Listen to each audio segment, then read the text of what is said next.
আজকে এমন এক গ্রামের গল্প বলবো তোমাদের, যেখানে কন্যা সন্তান জন্ম নিলেই তাকে মেরে ফেলা হতো। এরপর ধীরে ধীরে সেই গ্রামে আর কোনো নারী দেখতে পাওয়া যেত না। ধীরে ধীরে সেই গ্রাম নারী শূন্য হয়ে পড়ে। এরপর 50 বছর পরে সেই গ্রামে হঠাৎ করে দেখতে পাওয়া যায় একটা সুন্দরী নারীকে। এরপর কি করা হয় সেই মেয়েটার সাথে, সেটাই আজকে আমরা দেখবো এই মুভিতে। হ্যালো ফ্রেন্ড, আমি রানা, আর আপনারা দেখছেন সিনেমা উইথ রানা। তো চলুন বেশি না বকে শুরু থেকে শুরু করা যাক। মুভির শুরুতেই দেখতে পাই একটা লোক বাইরে বসে ঈশ্বরকে ডাকছে, আর ভিতরে একজন মহিলা সন্তান প্রসব করছে। আর বাচ্চার কান্নার আওয়াজ শুনে সেখানে থাকা সমস্ত লোক খুশিতে মেতে ওঠে, নাচানাচি শুরু করে দেয়। তখনই ভেতর থেকে একটা মহিলা বেরিয়ে এসে বলে, সবাই চুপ করো, কন্যা সন্তান হয়েছে। একথা শোনা মাত্রই সবাই চুপ হয়ে যায়, তাদের মুখ থেকে হাসিও গায়েব হয়ে যায়। তারপর সেই সদ্যজাত শিশুটির বাবা শিশুটির সাথে এমন কিছু করে যা জঙ্গলের পশুরাও তাদের সন্তানদের সাথে করে না। আসলে এই শিশুটির বাবা চেয়েছিল তার যেন একটি পুত্র সন্তান হয়। যেহেতু তার কন্যা সন্তান হয়েছে তাই সে খুশি হয়নি। সে একটা পাত্রে দুধ ঢালে, আর সেই নবজাত কন্যা শিশুটাকে ডুব দেয় তার মধ্যে, আর প্রার্থনা করে পরের জন্মে সে যেন পুত্র সন্তান হয়ে জন্মগ্রহণ করে। আসলে যুগ যুগ ধরে এই গ্রামে কন্যা সন্তান হলে তাদেরকে এইভাবেই মেরে ফেলা হয়। তাদের বিশ্বাস ছিল এইভাবে কন্যা সন্তানকে মেরে ফেললে পরের বার তাদের পুত্র সন্তান হবে। এরপর অনেক বছর কেটে যায়, সেই গ্রামে আর কোনো মেয়ে অবশিষ্ট ছিল না। আমরা দেখি সেই গ্রামে একটা অনুষ্ঠান হচ্ছে। সেই অনুষ্ঠানে মেয়ের পোশাক পরে নাচ করছে একটা ছেলে, আর যারা এই অনুষ্ঠান দেখছে তারা সবাই পুরুষ। যেদিকে দেখা যাচ্ছে সেদিকে শুধু ছেলে আর ছেলে, কোথাও মেয়ে নেই। আসলে সেই গ্রাম মেয়ে শূন্য হয়ে গিয়েছিল। সেই গ্রামে একটাও মেয়ে ছিল না। এবার আমাদের একটা লোককে দেখানো হয়, যার নাম রামচরণ, আর তার স্ত্রী অনেকদিন আগেই মারা গেছেন। আর সে গ্রামের সব লোককে বলে যে তার স্ত্রী মারা যাওয়ার পর ছেলেদের মুখের দিকে তাকিয়ে আর সে বিয়ে করেননি। কিন্তু আসল সত্যিটা হলো যে সে বিয়ে কি করে করবে, এই গ্রামে তো কোনো মেয়েই নেই। এদিকে তার 5টা ছেলে আছে, তাদের সবাইকার বিয়ের বয়সও হয়ে গেছে, আর তাদের মধ্যে 4জন তো বিয়ে করার জন্য পুরোই পাগল। রোজ খেতে বসে তারা বিয়ে করার জন্য তার বাবাকে বলে। কিন্তু রামচরণেরই আর কি করার আছে। এই গ্রামের নাম শুনে আশেপাশের গ্রাম থেকে কোনো মেয়ের বাবাই তার মেয়েকে এই গ্রামে বিয়ে দিতে চায় না। কারণ যেই গ্রামে মেয়েদের মেরে ফেলা হয় সেই গ্রামে কেন কেউ মেয়ের বিয়ে দেবে। কিন্তু তাদের 5 ভাইয়ের মধ্যে একজন ছিল তাদের থেকে একদম আলাদা। সে খুব বুদ্ধিমান এবং খুব ঠান্ডা, যার নাম সুরজ। সে সব ভাইদের থেকে ছোট, আর তাদের বাড়িতে একটা কাজের ছেলেও আছে যার নাম রঘু। এরপর ছেলেদের চাপে পড়ে রামচরণ গ্রামের পণ্ডিতকে ডেকে আনে, আর বলে তার ছেলেদের জন্য একটা মেয়ে দেখতে। আর বলে কোথা থেকে পাবে সেটা আমি জানি না, কিন্তু তোমাকে একটা মেয়ের সন্ধান দিতেই হবে। তখন পণ্ডিত মশাই বলে, দেখুন এই গ্রাম তো ছেড়েই দিন, আশেপাশে 7টা গ্রামে কোনো মেয়ে আমি খুঁজে পাইনি। মেয়ে তো দূরের কথা, কোনো 80 বছরের বুড়ি মানুষকেও আমি চোখে দেখিনি। এরপরে সন্ধ্যাবেলা দেখি সেই গ্রামে সবাই মিলে একটা জায়গায় টিভিতে একটা মুভি দেখছে। আর সেটা অন্য কিছু মুভি নয়, সেটা হলো একটা অ্যাডাল্ট মুভি। আর সেই মুভি দেখতে শুধু গ্রামের যুবক ছেলেরাই নয়, অনেক বৃদ্ধ মানুষও এসেছিল। কিছুক্ষণ পর সেই বৃদ্ধ মানুষগুলো কাঁদতে আরম্ভ করে, কারণ তাদের কারো বিয়ে হয়নি, তারা কেউ সংসার করতে পারেনি, তারা এই জীবনে কোনো নারীর ছোঁয়া পায়নি। সেখানে রামচরণের বড় ছেলে রাকেশও ছিল, সেও এই মুভি দেখছিল। কিছু মানুষ এসবের জন্য এতটাই পাগল, তার উদাহরণ হলো এই রাকেশ। সে এই ভিডিও দেখে নিজেকে আর ধরে রাখতে পারে না। সে একটি গোয়াল ঘরে গিয়ে নিজের শারীরিক চাহিদা মেটানোর জন্য একটি গরুর সাথে খারাপ কাজ করে। রাকেশ কর্মসূত্রে একজন শিক্ষক ছিল, কিন্তু তার আচার আচরণে কখনো মনে হয়নি সে আসলে শিক্ষক। এর পরের দিন সকালে আমরা দেখি রাকেশ স্কুলে ক্লাস দিচ্ছিল। তখন সেখানে তার একজন বন্ধু আসে যার নাম পাপ্পু।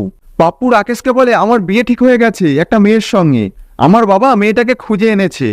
রাকেশ এ কথা শুনে রেগে আগুন হয়ে যায়, কিন্তু সে সেটা প্রকাশ করে না। পুরো রাগটা ঝাড়ে তার স্টুডেন্টদের ওপরে।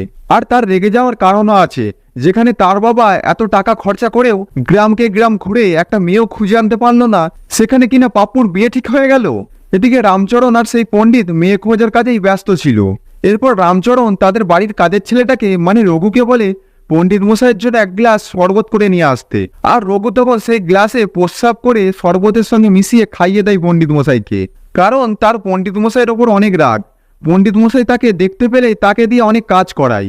এরপর সেখানে রাকেশ আসে আর তার বাবার ওপর চিল্লামিল্লি করতে থাকে যে পাপ্পুর বাবাও তার ছেলের জন্য মেয়ে খুঁজে পেয়ে গেছে, আর তুমি কি করছো এখানে বসে বসে আড্ডা মারছো, আমার জন্য একটা মেয়ে খুঁজে আনতেও পারলে না। আর পাপ্পুর বিয়ের খবর শুনে তো পণ্ডিত মশাই আর রামচরণ বেশ অবাক হয়ে যায়, কারণ তারা এত খোঁজাখুঁজি করেও কোনো মেয়ে পায়নি, আর পাপ্পুর বাবা একটা মেয়ে পেয়ে গেল। তখন পণ্ডিত মশাইয়ের একটু সন্দেহ হয়। এরপর পণ্ডিত মশাই সেখান থেকে বেরিয়ে যায়, আর সোজা চলে যায় পাপ্পুদের বাসায়। সেখানে পাপ্পুর বাবাকে জিজ্ঞাসা করে, আপনি মেয়েটাকে কোথায় পেলেন?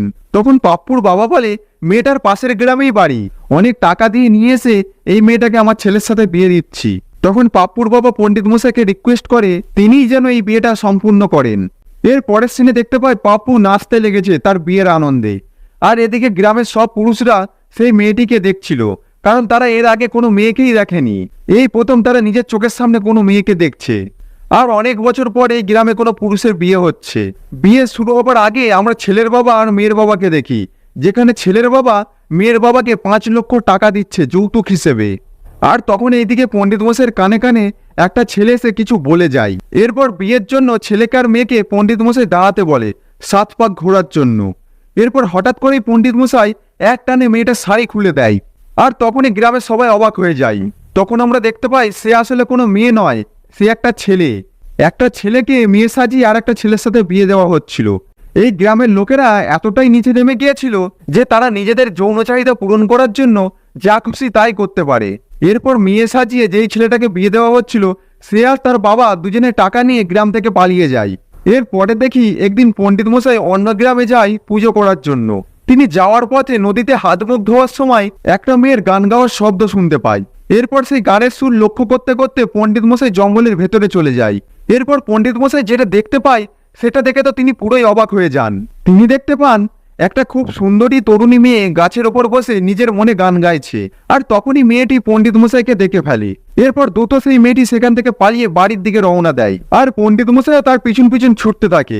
আর এক সময় তিনি সেই মেয়েটার বাসা চিনে যায়। পণ্ডিত মশাই মেয়েটির বাসায় গিয়ে দেখে দরজায় তালা মারা। তখন পাশে দেখে একটি মই আছে। তখন পণ্ডিত মশাই বুঝতে পারে মেয়েটি এই মই দিয়ে ভেতরে গেছে। তখন পণ্ডিত মশাইও সেই মই দিয়ে বাসার ভেতরে যাওয়ার চেষ্টা করে। আর তখন বাসার ভেতর থেকে সেই মেয়েটির বাবা পণ্ডিত মশাইকে দেখে মারতে আসে। তখন পণ্ডিত মশাই বলে, আমি আপনার সঙ্গে একটু কথা বলতে চাই। এর পরের সিনে দেখি পণ্ডিত মশাই আর সেই মেয়েটির বাবা কথা বলছে। পণ্ডিত মশাই তখন বলে, মেয়েটির নাম কি? তখন মেয়েটির বাবা বলে, তার নাম কালকি। তখন পণ্ডিত মশাই কালকির বাবাকে বলে, আপনি এত সুন্দর মেয়েকে এতদিন গ্রামের লোকেদের নজর থেকে কি করে লুকিয়ে রেখেছেন? তখন কালকির বাবা বলে, আমি যদি আমার মেয়েকে এতদিন না লুকিয়ে রাখতাম তাহলে এতদিন গ্রামের মানুষ তাকে আর বাঁচিয়ে রাখতো না। যে গ্রামে গত 50 বছরে কোনো মেয়ে দেখা যায়নি, সেই গ্রামে যদি এইরকম সুন্দরী একটা মেয়ে থাকে তাহলে গ্রামের মানুষরা তার কি হাল করবে সেটা তো আপনি ভালোই জানেন। পণ্ডিত মশাই তখন মেয়েটির বাবাকে বলে, কালকির জন্য আমার কাছে একটা খুব ভালো পাত্র আছে। ছেলের ফ্যামিলি অনেক বড় লোক, তোমাকে 10 লক্ষ টাকা দেওয়া হবে তোমার মেয়ের বিনিময়ে। মেয়ের বাবা তো অনেক অবাক হয়ে যায় 10 লক্ষ টাকার কথা শুনে। আর টাকার লোভে পড়ে সে বিয়েতে রাজি হয়ে যায়। এরপর পণ্ডিত দ্রুত রামচরণের বাসায় চলে যায়। ভেতরে ঢুকতে না ঢুকতেই সে রামচরণকে বলে, আমি একটা মেয়ের সন্ধান পেয়েছি, আর এক্ষুনি সেই মেয়েকে দেখতে যেতে হবে। রামচরণ তার কথা শুনে পুরো অবাক হয়ে যায়। আর তখন সে রাকেশকে খোঁজাখুঁজি করতে থাকে। রাকেশ তখন বাসায় ছিল না। তখন সে সুরেশকে গাড়ি বের করতে বলে। আর তারা রাকেশের একটা ছবি নিয়ে বেরিয়ে পড়ে মেয়ে দেখার উদ্দেশ্যে। এরপর তারা গাড়ি করে সেই মেয়েটার বাসায় গিয়ে পৌঁছায়। এর পরের সিনে দেখতে পায় মেয়ের বাবা রাকেশের ছবি দেখছে, কিন্তু মেয়ের বাবা রাকেশকে পছন্দ করে না, কারণ মেয়ের তুলনায় রাকেশের বয়স অনেক বেশি বলে মনে হচ্ছিল তার কাছে। তখন মেয়ের বাবা রামচরণ মশাইকে বলে, রাকেশের সাথে নয়, তার মেয়ের বিয়ে তার ছোট ছেলে সুরজের সঙ্গে দিতে চাই। কিন্তু একথায় রামচরণ রাজি হয় না, তাই তারা সেখান থেকে চলে আসে। কিন্তু কিছু দূর আসার পর কি যেন ভেবে রামচরণ সুরজকে গাড়ি ঘোরাতে বলে। এরপর আবার তারা মেয়ের বাড়িতে যায়। আর মেয়ের বাবাকে 5 লাখ টাকা আর 5টা গরু দেয়, আর বলে সুরজের সঙ্গেই আপনার মেয়ের বিয়ে হবে। কিন্তু রামচরণের মাথায় তখন কি মতলব ছিল সেটা কেউ তখনও বুঝতে পারিনি। এরপর বিয়ের দিন আমরা তার আসল মতলবটা বুঝতে পারি। আসলে সে মেয়ের বাবাকে 50 লাখ টাকা দিয়ে তার 5 ছেলের সঙ্গে ওই মেয়ের বিয়ে দেয়। আর মেয়ের বাবাও এই বিয়েতে রাজি হয়ে যায় টাকার লোভে পড়ে। এরপর বিয়ে শেষ হয়ে যাওয়ার পর তারা এক জায়গায় বসে কালকিকে নিয়ে ভাগাভাগি শুরু করে দেয় যে কে কবে কালকির সাথে রাত কাটাবে। তাদের কথাবার্তা শুনে এটা বোঝাই যাচ্ছিল তারা আসলে কালকিকে কোনো মানুষই ভাবছিল না। তারা ভাবছিল কালকি একটা বস্তু, একটা ভোগ্য পণ্য মাত্র, আর তাদের মেইন উদ্দেশ্য হলো তাকে ভোগ করা। আর এইদিকে কালকি খাটের ওপর বসে রয়েছে, সেই ব্যাপারে কিচ্ছু জানে না তার সঙ্গে কি হতে চলেছে। এরপর সবাই মিলে ঠিক করে সপ্তাহে 5 দিন 5 ভাইয়ের কাছে থাকবে, সবাইকার একদিন করে সুযোগ। সেই দিন সে কালকিকে নিয়ে যা খুশি যেমন খুশি করে কালকিকে ভোগ করতে পারে।